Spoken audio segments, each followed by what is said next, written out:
नमस्कार, मैं हूं अनुज शुक्ला और इस वक्त आप देख रहे हैं कैपिटल टीवी पर अनटोल्ड स्टोरी का नया ताजा एपिसोड। क्या आप जानते हैं, फांसी से पहले एक क्रांतिकारी ने गांधी को चिट्ठी लिखी और खूब जलील किया। चिट्ठी की बात तो होती है, लेकिन जिस तरीके जलील किया गया और जो सवाल उठाए गए उस पर बात नहीं होती। जबकि चिट्ठी के शब्द बेहद तीखे और गंभीर हैं। गांधी के प्रति तीखे शब्द इस्तेमाल करने के मामले में यह चिट्ठी दुर्लभ और ऐतिहासिक है। मजेदार यह है कि इस चिट्ठी को पढ़ने के बाद गांधी को दिल से बुरा लगा, जो स्वाभाविक भी था। गांधी ने इसका जवाब दिया और जवाब में गांधी का गुस्सा, गांधी की सफाई, गांधी के तर्क किसी कॉमेडी का स्क्रिप्ट नजर आते हैं। आज के एपिसोड में उसी चिट्ठी के बहाने हम जानेंगे कि कैसे गांधी को अपनी छवि और अपनी राजनीति बचाने के लिए संघर्ष करना पड़ रहा था, कैसे अंग्रेजों के साथ दोस्ताना रवैया बनाए रखने और अपनी मसीहाई छवि के लिए गांधी को पापड़ बेलने पड़ रहे थे। और एक पाखंड नजर आता है कि कैसे एक ही समय में एक ही चीज के लिए गांधी दो अलग अलग विचार लेकर के सामने आते हैं। वे रहस्यमयी बन जाते हैं और खुद को लेकर जो दावा करते हैं खुद ही उसे फर्जी पाखंड साबित कर जाते हैं। गांधी के लिहाज से मेरे शब्द थोड़े कड़वे हो सकते हैं, पर क्या करें, चिट्ठी में गांधी का वही संसार दिखता है जो यहां बोला जा रहा है। गांधी को काला फूल दिया जा रहा था, क्रांतिकारियों का हत्यारा कहा जा रहा था, शरेआम गालियां मिल रही थी, आलोचना हो रही थी। उन्हें यानी गांधी को अंग्रेजों का पिट्ठू साबित किया जा रहा था। फिर बरबस ही सवाल मन में आ जाता है कि क्या गांधी क्रांतिकारियों की लोकप्रियता से घबराए हुए थे, क्रांतिकारियों को अपना प्रतिद्वंद्वी मान बैठे थे? बात निकली है तो इसी सिलसिले में लगे हाथ यह भी जानेंगे कि आखिर कैसे अंग्रेजों के हित में अपना औरा बनाए रखने के लिए गांधी ने तुष्टीकरण के औजार का इस्तेमाल किया। दोस्तों, आज के एपिसोड में दो ऐतिहासिक चिट्ठियों के जरिए असल में इतिहास की उन कड़वी सच्चाइयों पर चर्चा होगी जो गांधी की मसीहाई छवि के पीछे छिपे हैं। क्या वास्तव में गांधी महात्मा थे या उनके अंदर भी एक घमंडी, लालची, मौका परस्त, पाखंडी और स्वार्थी नेता छिपा था? मैं जिस चिट्ठी की बात कर रहा था उसे सुखदेव ने लिखा था। लाहौर की सेंट्रल जेल में 23 मार्च 1931 को भगत सिंह और राजगुरु के साथ फांसी के फंदे पर झूलने वाले सुखदेव भारत के महान सपूत थे। सुखदेव ने तीखे व्यंग में बुझे शब्दों का चिट्ठी में इस्तेमाल किया। खुद को गांधी के सामने अदना व्यक्ति बताते हुए अनेकों में एक नाम से चिट्ठी लिखी और फांसी से कुछ दिन पहले लिखी थी उन्होंने यह चिट्ठी। आइए सुखदेव की चिट्ठी को पढ़ते हुए चीजों को समझने का प्रयास करते हैं। सुखदेव ने लिखा, परम कृपालु महात्मा जी, ताजा खबरों से मालूम होता है कि समझौते की बातचीत की सफलता के बाद आपने क्रांतिकारी कार्यकर्ताओं को फिलहाल अपना आंदोलन बंद कर देने और आपको अपने अहिंसावाद को आजमा कर देखने का आखिरी मौका देने के लिए कई प्रकट प्रार्थनाएं की हैं। वस्तुतः किसी आंदोलन को बंद करना केवल आदर्श या भावना से होने वाला काम नहीं है। भिन्न भिन्न अवसरों की आवश्यकताओं का विचार ही अगुआ लोगों को उनकी युद्ध नीति बदलने के लिए विवश करता है। माना कि सुलह की बातचीत के दरमियान आपने इस ओर एक क्षण के लिए भी न तो दुर्लक्ष्य किया, न इसे छिपा ही रखा कि यह समझौता अंतिम समझौता नहीं होगा। मैं बुद्धिमान मानता हूं कि सब बुद्धिमान लोग बिल्कुल आसानी के साथ यह समझ गए होंगे कि आपके द्वारा प्राप्त तमाम सुधारों का अमल होने लगने पर भी कोई यह न मानेगा कि हम मंजिले मकसूद पर पहुंच गए हैं। संपूर्ण स्वतंत्रता जब तक न मिले तब तक बिना विराम के लड़ते रहने के लिए महासभा लाहौर के प्रस्ताव से बंधी हुई है। उस प्रस्ताव को देखते हुए मौजूदा सुलह और समझौता सिर्फ काम चलाऊ युद्ध विराम है, जिसका अर्थ यही होता है कि आने वाली लड़ाई के लिए अधिक बड़े पैमाने पर अधिक अच्छी सेना तैयार करने के लिए थोड़ा विश्राम है। इस विचार के साथ ही समझौते और युद्ध विराम की शक्यता की कल्पना की जा सकती है और उसका औचित्य सिद्ध हो सकता है। तीखे व्यंग्यबाण चिट्ठी में हूबहू लिखे हैं। इसमें क्रांतिकारियों का गुस्सा गांधी के प्रति, उनकी सोच कोई भी सहजता से समझ सकता है और गांधी के नेतृत्व में कांग्रेस के तमाम पापों का कई दशक बीत जाने के बावजूद आप उसे महसूस कर सकते हैं। यह चिट्ठी जब सामने आई तब यह किसी तूफान से कम नहीं था। क्रांतिकारियों की फांसी के बाद समूचे देश में गांधी की थू थू हो रही थी। गांधी जहां भी जा रहे थे आम जनता वहां पहुंच जाती थी, उनसे क्रांतिकारियों की शहादत से पनप रहे सवाल ही पूछे जा रहे थे, उनके खिलाफ नारेबाजी हो रही थी। यहां तक कि लोग गांधी को गरिया भी रहे थे। लोगों ने गांधी को अंग्रेजों से सौदा करने वाला, अंग्रेजों का दलाल और भगत सिंह समेत तमाम क्रांतिकारियों का हत्यारा तक कहा। तमाम चीजों को उस दौर की मीडिया ने भी कवर किया और बलिदानियों की मौत पर गांधी की चुप्पी अंतर्राष्ट्रीय बहस का विषय बनी। मगर अंग्रेजों के साथ राजनीतिक संधियों में बंधे गांधी को कोई फर्क नहीं पड़ रहा था, क्योंकि गांधी क्रांतिकारियों को प्रतिद्वंद्वी के रूप में देख रहे थे और उन्हें भारत के भविष्य का भस्मासुर तक करार दे रहे थे। सुखदेव की चिट्ठी के बाद गांधी ने जवाब दिया। गांधी ने क्रांतिकारियों के लिए अपनी चिट्ठी में भस्मासुर जैसे शब्द इस्तेमाल करते दिखते हैं। गांधी ने जवाब में लिखा, अगर हिंसावाद कभी लोकप्रिय हुआ भी तो जैसा दूसरे देशों में हुआ है वह उलटकर हमारा ही संहार किए बिना न रहेगा। 1915 तक गांधी सत्याग्रहों के जरिए भारतीय राजनीति के महामानव बन चुके थे, लेकिन उनके आंदोलन और उसके तरीके और मकसद को लेकर गांधी पर कई सवाल भी उठ चुके थे। असल में ये वो दौर भी है जब गांधी संघर्ष करते दिख रहे हैं। एक साथ कई चीजें हो रही हैं। एक पर एक अंग्रेजों का दमनकारी कानून सामने आ रहा था, नरसंहार हो रहे थे, क्रांतिकारियों से जेलें ठुसी हुई थी।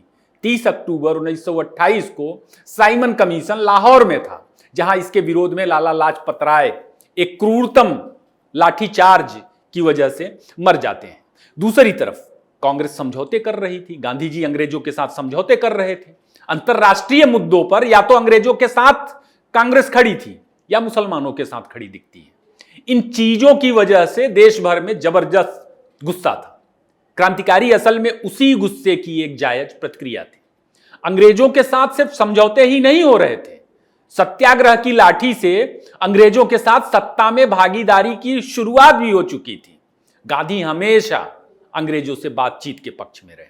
बाद में लोगों को लगा कि पूर्ण स्वराज के नाम पर स्वतंत्रता का जो शंखनाद 1857 में बजा था, गांधी का आंदोलन महान शंखनाद के मार की बजाय दूसरे रास्ते पर बहुत आगे बढ़ चुका था। वह सत्ता हस्तांतरण के रास्ते पर आगे जाता दिख रहा था और गोरे अंग्रेजों की जगह काले अंग्रेजों को बिठाकर स्वराज का भ्रम बनाने का लक्ष्य था। सुखदेव या दूसरे क्रांतिकारियों ने कांग्रेस और गांधी के विचार को लेकर जो भी लिखा उसमें अंग्रेजों के खिलाफ गांधी की लड़ाई को लगभग ढकोसला ही बताया गया और बिना घुमाए फिराए कहा कि गांधी अंग्रेजों के खिलाफ लोगों के गुस्से को अपने राजनीतिक ड्रामे से डाइवर्ट कर रहे थे।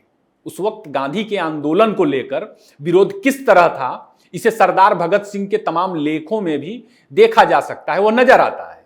सरदार भगत सिंह के मशहूर लेखों, भाषणों का संकलन अलग अलग प्रकाशनों से किताबों के रूप में संकलित किया गया है। इसमें भगत सिंह का मशहूर लेख टू यंग पॉलिटिकल वर्कर भी शामिल है।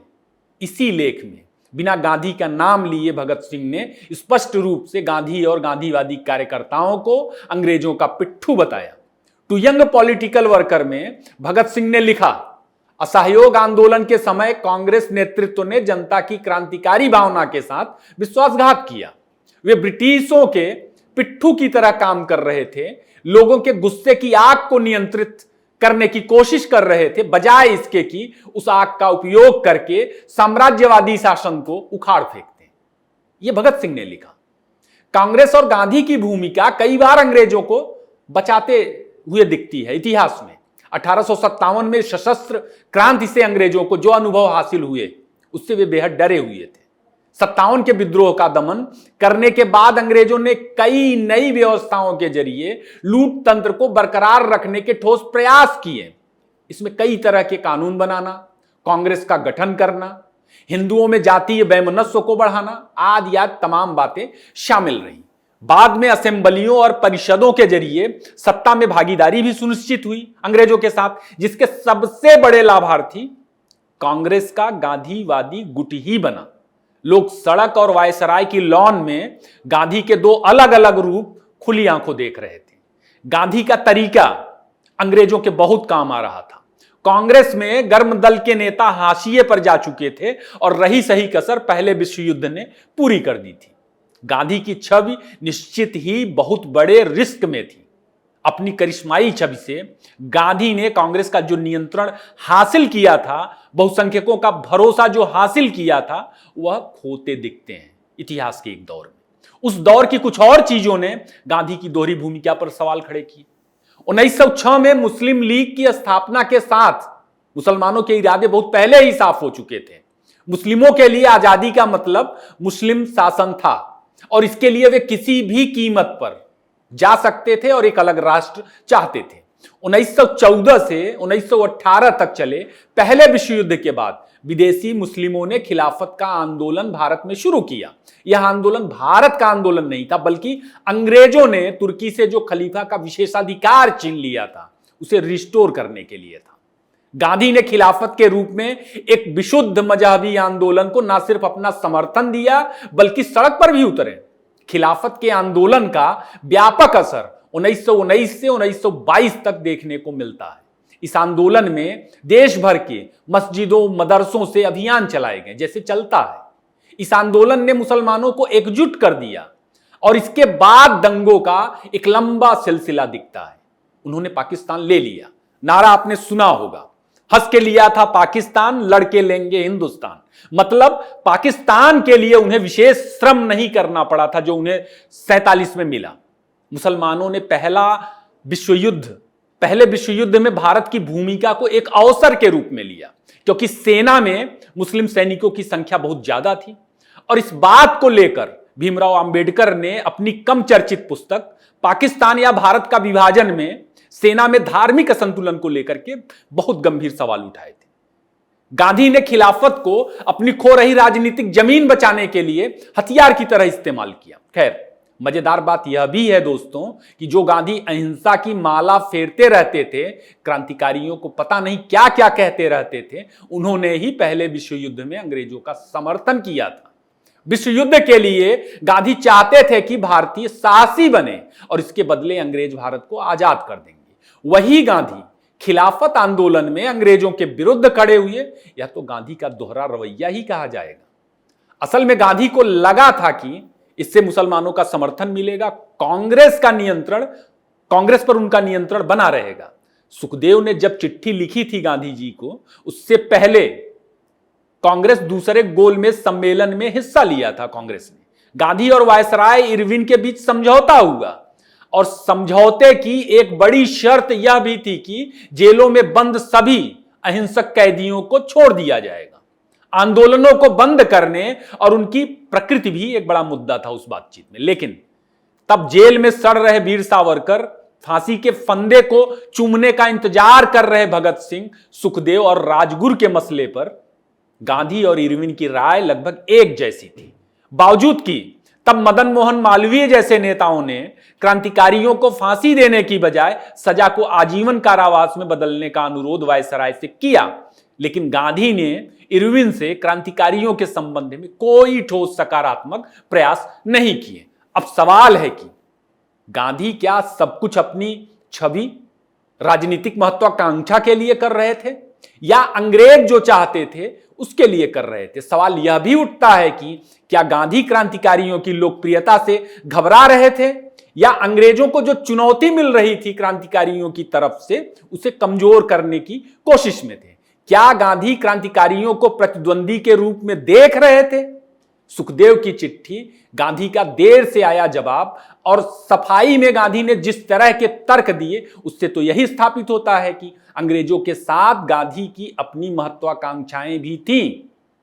उन्हें वे प्रतिद्वंदी के रूप में ले रहे थे क्योंकि जिस गांधी को क्रांतिकारियों की हिंसा से दिक्कत है, वही गांधी अंग्रेजों के पक्ष में लड़ने के लिए युवकों को साहसी बना रहे थे।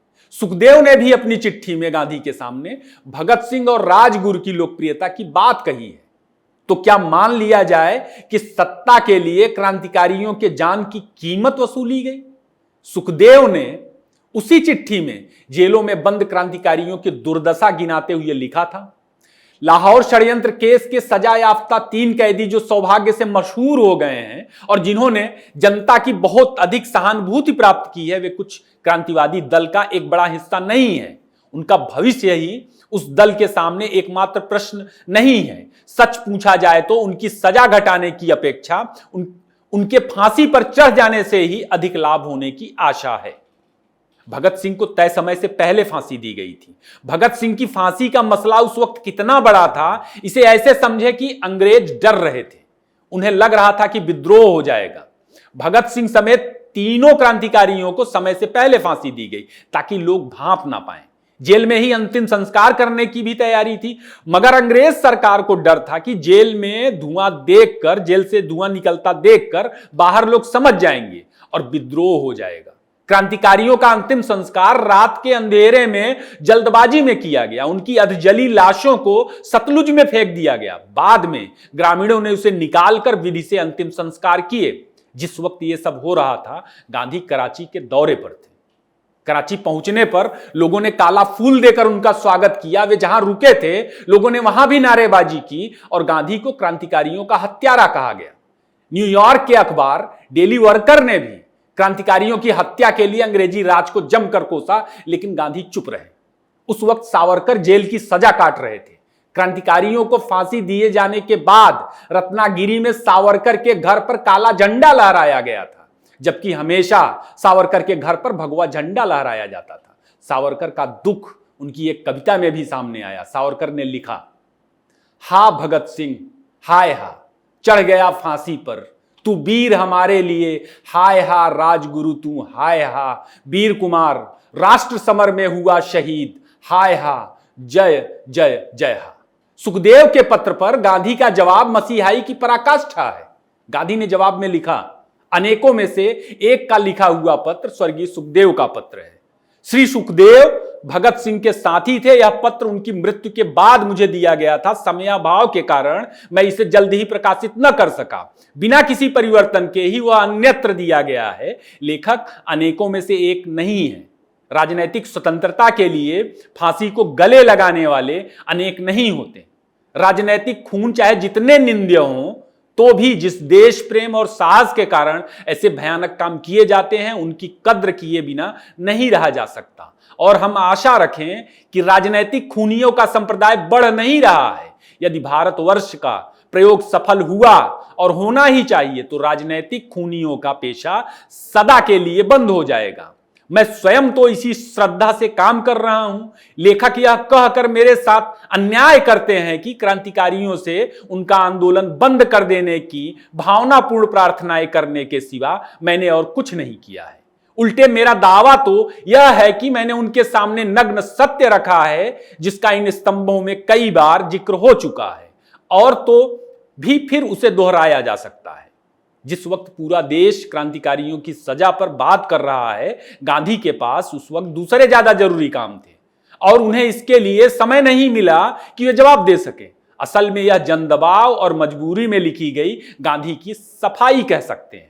सुखदेव को जवाब देते हुए गांधी क्रांतिकारियों की प्रशंसा कर रहे हैं और उन्हें अनेकों में एक की बजाय विशेष बता रहे हैं, लेकिन पत्र में आगे अपनी बात को जबरदस्ती जायज ठहराने का उपक्रम रचते भी गांधी दिखते हैं। प्रशंसा के बाद वे बता रहे कि क्रांतिकारी कदमों से देश का फौजी खर्च बढ़ता है और उसका असर आम लोगों पर पड़ता है। गांधी जी असल में ब्रिटिश भारत की बजट चिंताओं को सामने रख रहे हैं। विश्व युद्ध के लिए भारतीयों को साहसी बनाने वाले गांधी बता रहे हैं कि इस देश के खून में हिंसा नहीं है। उल्टे क्रांतिकारियों पर ही दोषारोपण कर रहे हैं कि उनके आंदोलन की वजह से वह यानी गांधी स्वराज के अपने लक्ष्य को हासिल करने से चूक गए या इतना विलंब हो रहा है। उनके लिखे पर गौर करिए। गांधी ने लिखा, जब मैं क्रांतिवादियों से कहता हूं कि उनके आंदोलन से अहिंसा के आंदोलन को कुछ भी लाभ नहीं पहुंचा है, यही नहीं उल्टे उसने इस आंदोलन को नुकसान पहुंचाया है, तो उन्हें मेरी बात को मंजूर करना चाहिए। दूसरे शब्दों में मैं यूं कहूंगा कि अगर मुझे पूरा शांत वातावरण मिला होता तो हम अब तक अपने ध्येय को पहुंच चुके होते, यानी स्वतंत्रता प्राप्ति के ध्येय को। गांधी अपनी विफलता का आरोप यहां पर क्रांतिकारियों पर मढ़ रहे हैं। क्रांतिकारियों के प्रति गांधी का गुस्सा देखिए। क्रांतिकारियों की शहादत और जनता के उबाल के बावजूद गांधी खुद की आलोचना के लिए सुखदेव के लिए भी तंज भरे शब्दों का इस्तेमाल करते दिखते हैं। गांधी लिखते हैं, मैं दावे के साथ कह सकता हूं कि यह नग्न सत्य है भाव प्रधान विनती नहीं, पर प्रस्तुत लेखक तो क्रांतिकारियों से मेरी प्रकट प्रार्थनाओं पर ऐतराज करते हैं और कहते हैं कि इस तरह मैं उनके आंदोलनों को कुचल डालने में नौकरशाही की मदद करता हूं। एक थप्पड़ के बाद दूसरा गाल बढ़ा देने वाले गांधी सच में महामानव थे। क्रांतिकारियों की मौत के बाद जब उन्हें समय मिला, उन्होंने ना सिर्फ सुखदेव की चिट्ठी का जवाब दिया, बल्कि सुखदेव और अपने जवाब को एक साथ हिंदी नवजीवन में छापा भी था। हिंदी नवजीवन का यह अंक 30 अप्रैल 1931 को प्रकाशित हुआ था, तीनों क्रांतिकारियों की शहादत के करीब करीब 37 दिन बाद। खैर, भगत सिंह की शहादत और खिलाफत आंदोलन की वजह से देश को कुछ भले ना मिला हो, लेकिन 1935 में भारतीयों को प्रांतीय शासन का अधिकार मिल गया। 1937 में चुनाव हुआ और कांग्रेस को 5 प्रांतों में पूर्ण बहुमत प्राप्त हुआ। 8 प्रांतों में कांग्रेस की सरकार बनी। सुभाष चंद्र बोस जैसे नेता का भी गांधी से मोहभंग हुआ और वे सशस्त्र क्रांति की राह पर गए। क्यों मोहभंग हुआ, क्यों गए, शायद ही किसी को बताने की जरूरत पड़े। सिर्फ गांधी के अहम की वजह से सुभाष बाहर हुई। कांग्रेस पर पूरी तरह से गांधी और नेहरू का वर्चस्व बन चुका था। बाद में देश का विभाजन हुआ, गांधी की मौत हुई और गांधी की मौत के बाद कांग्रेस पर नेहरू का पूरी तरह से वर्चस्व हो गया। आप बताइए, 1947 के दिन भारत को आजादी मिली थी या गांधी की वजह से नेहरू प्रधानमंत्री बने थे? दोस्तों, आज के लिए बस इतना ही। एपिसोड पसंद आया हो तो इसे लाइक करें, शेयर करें और एक कमेंट जरूर करें। आपने इतना समय दिया उसके लिए आपका बहुत बहुत धन्यवाद।